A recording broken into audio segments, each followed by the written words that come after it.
Pak Faisal, tokoh. Monggo Pak. Pak Kiai monggo Pak. Maju Pak. Sini Pak, maju Pak.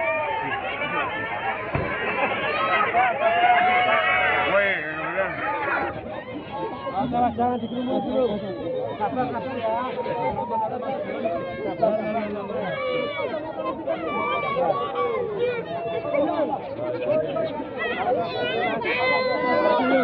Makin petis.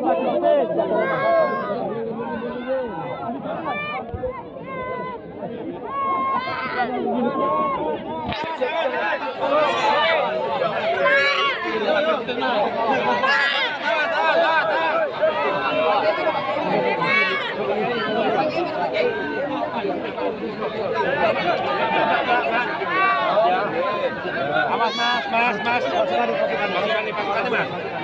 Laskar tolong. Ayo Pak, kejar.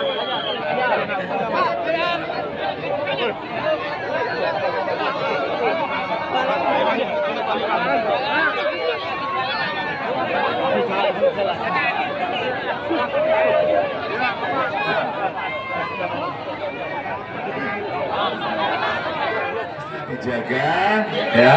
Kalau perlu ini dijadikan daerah kawasan untuk pembibitan sehingga bisa menjadi pusat bibit dan ternyata sudah terkenal di banyak tempat. Kalau anak mudanya mau, kalau perempuannya mau, maka sebenarnya kekuatan kita akan terjaga di setiap desa karena desanya bisa menyuplai bibit ke seluruh Indonesia. Hidup Pak Ganjar! Inilah yang nantinya kelak bisa menjadi pendapatan ibu-ibu sekalian, dari anak mudanya juga bisa diajari turun-temurun bibit luwih akeh, jenis luwih akeh gitu, dan semua nanti akan mencari ke sini dan ini nanti akan menjadi legenda. Maka pemerintahnya, kelompoknya bisa membantu, bisa menyampaikan bahwa dari Karangduwur menjadi tempat pembibitan terbaik di Indonesia. Itu. Menyampaikan terima kasih atas sambutannya, dan setelah ini saya masih akan ketemu gantian dengan para peternak karena kemarin para peternak juga mengalami sedikit kesulitan terkait dengan jagung.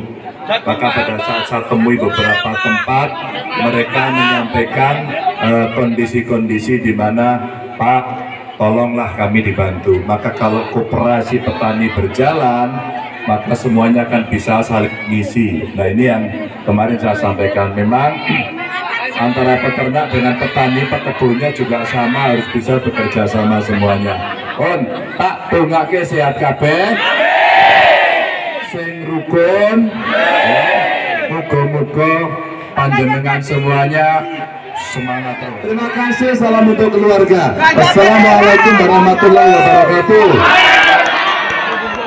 Bibit masih menjadi problem karena ya, ini sebenarnya sesuatu yang bisa kita kembangkan. Satu, ternyata di desa-desa itu ada ibu-ibu yang punya kemampuan luar biasa membuat pembibitan.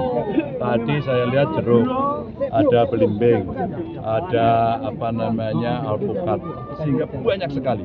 Dan yang menarik ternyata seminggu setidaknya karya dari ibu-ibu ini saja ini kurang lebih 10.000 dalam 1 minggu, berarti 40.000 kurang lebih dalam 1 bulan.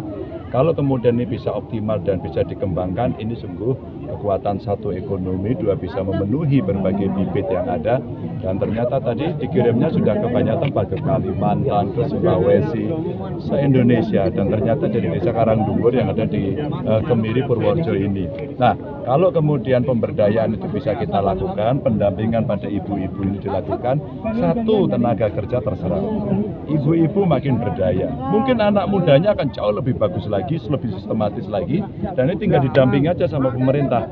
Maka kalau kita berbicara banyak bibit-bibit yang dibutuhkan lebih banyak, dari bawah, dari desa, dari lokal ternyata ada.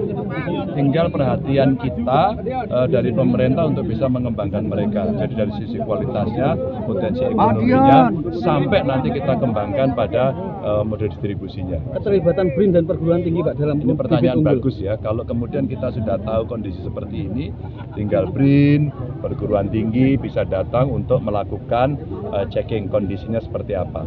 Kalau kualitasnya sudah bagus, tinggal massal. Dan kemudian kalau kurang bagus, barangkali akan bisa memberikan pelatihan-pelatihan. Tadi secara tradisional ibu-ibu, saya dari keturunan kok Pak, dulu hanya dilatih dengan cara sederhana, itu saja bisa. Maka kalau dimasukkan pengetahuan pelatihan lebih bagus, saya kira kualitas benihnya akan jauh lebih bagus. Tadi termasuk mendorong 2% dari untuk penelitian riset dan development. Ya, setidaknya 1% dari PDB kalau itu bisa terpenuhi dahsyat, maka potensi-potensi lokal ini akan muncul dan tidak akan mematikan kearifan lokal yang ada. Ternyata mereka luar biasa. Untuk mendorong milenial ini gimana Pak? Ya. Untuk mendorong milenial, kemauan milenial gimana? Sama, milenialnya kan diajak, milenialnya dilatih, diberikan tantangan. Anak-anak muda diberikan tantangan. Tantangannya tentu tidak hanya sekedar yang sifatnya tukang saja, tapi risetnya. Dan anak muda pasti akan lebih pintar lagi, karena dia punya keterampilan jauh lebih bagus ya. Pak Ganjar hari ini menemui teman-teman, khususnya para petani bibit, pembibit di Kecamatan Kemiri, di Desa Karangdulur, sekaligus untuk menyapa warga Kemiri dan sekitarnya di Kabupaten Purworejo. Ada berapa banyak pembibit perempuan ya tadi yang disebutkan? Kalau Kecamatan Kemiri tentu sangat besar ya, karena kan ini memang kecamatan sentra bibit tanaman keras khususnya, termasuk salah satunya di Desa Karangdulur ini. Kalau jumlah pasti pembibitnya tentu kita tidak bisa memastikan secara pasti, tetapi saya kira ini bisa menjadi percontohan dan harapannya tentu dari kampung bibit yang ada di sentra Kecamatan Kemiri ini ke depan semakin meningkat dan dapat meningkatkan taraf ekonomi bagi warga masyarakat. Para petani ada yang mengusulkan apa gitu? Ya, tentu harapannya ke depan di sini untuk bisa diberikan kesempatan yang lebih sebagai sentra bibit agar dibuka khususnya pekerjaan-pekerjaan dari pemerintah, proyek-proyek pemerintah di Indonesia ini untuk diprioritaskan dari petani-petani bibit yang sifatnya skala lokal atau boleh dikatakan UMKM. Walaupun kalau dikatakan UMKM mungkin omsetnya desa ini aja miliaran, tapi ini yang harapannya bisa didorong ke depan sehingga ada sinergitas dari pemerintah dan para petani bibit di Kabupaten Purworejo khususnya di Kecamatan Kemiri. Selama Pak Ganjar jadi gubernur memang pernah mengadakan ini ya? Pernah, jadi kan memang dari dulu kan kita dorong bahwa Kemiri ini untuk menjadi sentra bibit. Termasuk salah satunya terakhir bahkan di 2023 atau 2022 sempat diresmikan oleh Bapak Menteri Pertanian pada waktu itu Pak Yassin Limpo.